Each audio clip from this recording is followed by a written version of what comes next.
Vivek Ramaswamy has come under fire recently for allegedly flip-flopping on his view of Donald Trump. Political pundits have pointed out that while Vivek has criticized Trump in the past, on the campaign trail he's been largely complimentary of the former president. In their view, this is clear evidence that Vivek is a fraud. So what's the truth? Well, in order to answer this question, let's start by first considering the criticisms. There are two main criticisms that people have pointed to, and both relate to January 6th. On January 12, 2021, Vivek tweeted the following: "What Trump did last week was wrong, downright abhorrent, plain and simple."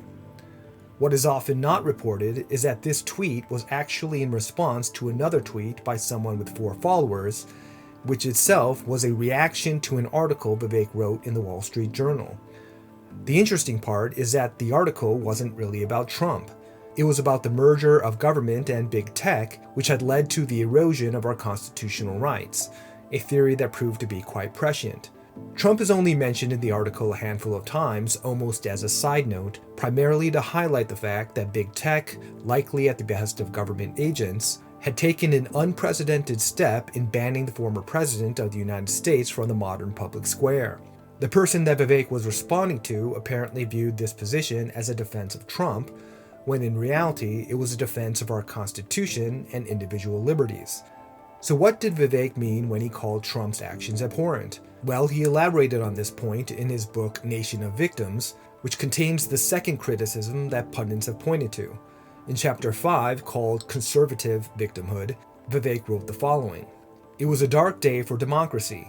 The loser of the last election refused to concede the race, claimed the election was stolen, raised hundreds of millions of dollars from loyal supporters, and is considering running for executive office again." I'm referring, of course, to Donald Trump. Now, to comprehend the full context of this passage, it's important to understand the main point of the book in general. Its primary message, in a nutshell, is that America has regressed from a nation that used to idealize courageous trailblazers to one that now idealizes the oppressed. Most of the examples of this phenomenon highlighted in the book are the ones that conservatives know all too well: perceived oppression on the basis of race, sexual orientation, and gender. Vivek's thesis was that America had largely become a victim of its own success, where most have it so good that they've resorted to manufacturing artificial traumas to accrue a new form of social currency, victimhood, which manifests itself in things like CRT, pronoun enforcement, and microaggressions. In Vivek's view, the idealization of victimhood is an existential threat to America, which can only be resolved by a paradigm shift in our cultural mindset. But this analysis wouldn't have been complete if he only pointed the finger in one direction.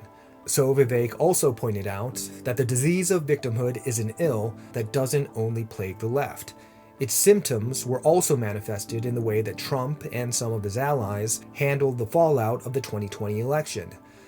Accordingly, after first referencing Stacey Abrams' refusal to concede her gubernatorial election as a prime example of the victimhood mindset, out of principle, Vivek used the exact same language to refer to Trump. This is called intellectual honesty, a concept that's foreign to most political pundits. Now, there are plenty of people that, to this day, adamantly believe that the election was stolen due to fraud. But if you want to be intellectually honest, you have to ask the question: where's the proof? Despite there being many promises of smoking guns and krakens and the like, 3 years later there's still no definitive evidence of material fraud. Yes, irregularities did occur that have been rightly investigated, but if you want to claim that the election was stolen, attempt to coerce government officials to designate an alternate slate of electors, and encourage a disenfranchised mob to fight like hell at the Capitol to save the country, you need to have clear evidence that goes beyond mere irregularities. This ultimately is the abhorrent behavior that Vivek was referring to. And it wasn't the only case of Trump engaging in these sorts of tactics.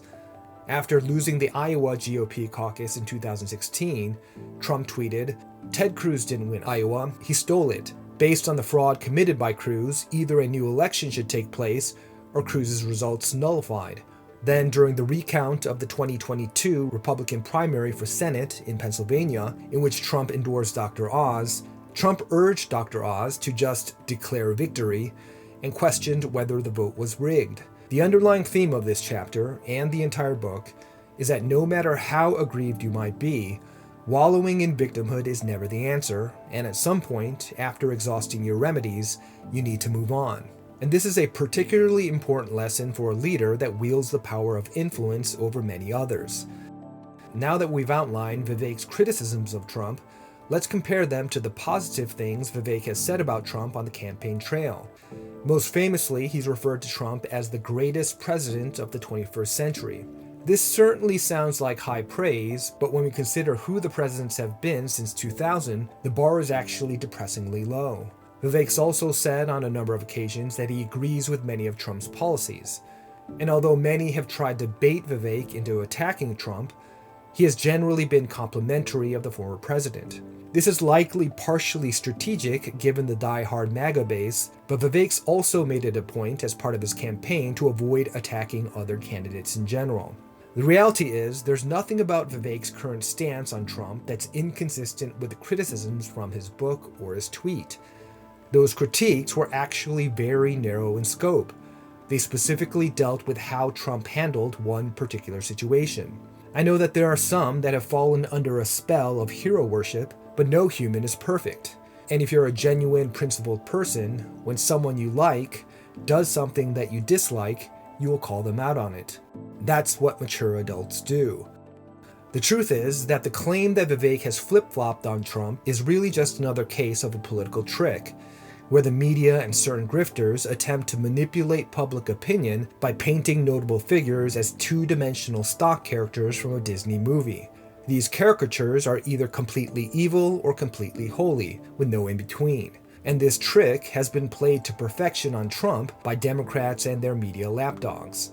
To a significant portion of the American population, Trump has essentially been transformed into a spawn of Satan without a single redeeming quality. And this in turn means that anyone that's even remotely supportive of Trump is either A, stupid, or B, evil themselves, because it makes no sense for a rational, moral person to support someone who does not have a scintilla of light in his soul. So ultimately, Vivek's view on Trump is likely similar to the view that most conservatives share. A positive overall impression and an agreement with many of his policies, but at the same time, a sober recognition that he's a flawed human being. Chapter 2 of Nation of Victims sums up this sentiment well.